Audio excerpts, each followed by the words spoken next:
about the two voices of Michael D. Higgins. Yeah. As president and politician on the one hand, a statesman, Yeah. and as then a poet and a person. And I was rereading some of your recent poems in Against Certainty, which I think is a wonderful title, because very often politics looks for certainty and ideology looks for certainty, but poetry goes somewhere else. That is what you describe in one of your poems, the fragile truth of poetry. So that fragile truth that you bear witness to in so many of the poems in this recent spoken poetry collection, the Against Certainty. And rereading last night, my mother married my father in Mellery in 1937. And that voice of Michael D. Higgins is coming from another place, as you described it, the place of waking in the middle of the night, the unconscious, the body, the dancer, the image of the dancer you mentioned. And it's what I mentioned earlier, the power of the powerless. It's another kind of powerless. Seamus Heaney, he said, you know, a poem never stopped a tank, but it works in another kind of way that's just as powerful. It's maybe not the language of political justice and rage and protest, it isn't quite. But it's indispensable.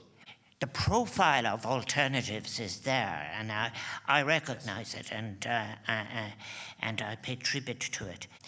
I'll say this, that books have been very important to me in my life, because as the different circumstances of my father and mother and my aunts and uncles, my mother kept bringing the books with her that she had in many ways. So there was always that.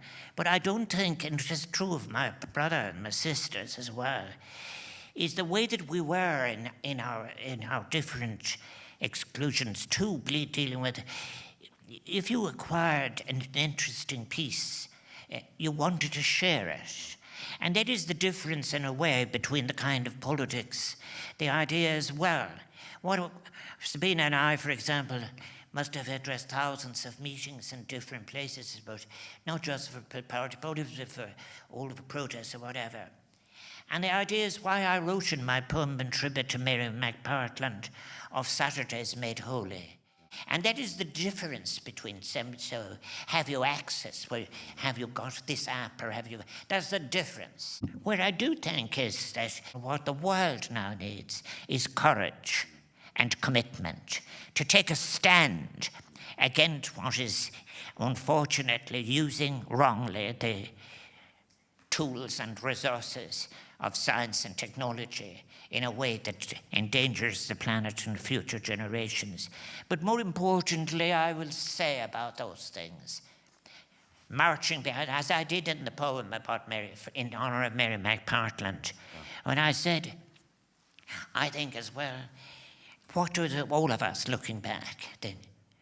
There are many arrows that have been fired in the history of philosophy. There are many wonderful contributions in relation to the utopian tradition and the power of a different kind of ethics, and the wonderful opportunities that are there for, if you like, making universal the concept of dignity, but also of making a case for sufficiency. Look at the idea of 3 or 4 people saying, you know, I think the Pope has said, I'm the richest person, and so is the second richest. In what sense of what they do? And people have to be able to, even as you mentioned Swift, using dark sarcasm, but it will never be enough, because irony, as we will know from the history of the world, is in fact never sufficient. And I think what you have to do is in fact actually to describe the outlines of the possible. And I think that that's wonderful. I think I took that very, very much, I think, when I was reading John O'Donoghue's work for the first time, very much when he says, in many cases when you come into the end of life, people say, will you be able to sum up this? Can you tell us what was your most favorite film, whatever? In fact, actually, all of the possibilities and what's important, because it's a wider category than the visual, and it is able to draw on all of the senses, not one. And it is like as if it was a sedimentation in life.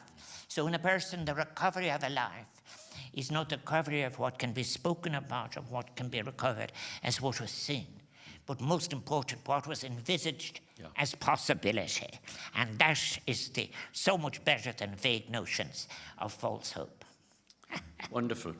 And I would just end with this sentence, which is to repeat your line from that poem you dedicated to Patrick Hedderman, where you describe the fragile truth of poetry as unquenchable possibility. Yes. And we've often talked about the power of anticipatory memory, all those possible memories. And it needs the breath of courage to keep the fire alive. Correct. So I'm very grateful to you, and I'm sure we all are very grateful to you, for always speaking in those two voices and bearing witness to those two voices of the political on the one hand and the poetic on the other, so eloquently and so courageously. Thank you, Richard, very much. It's been a pleasure.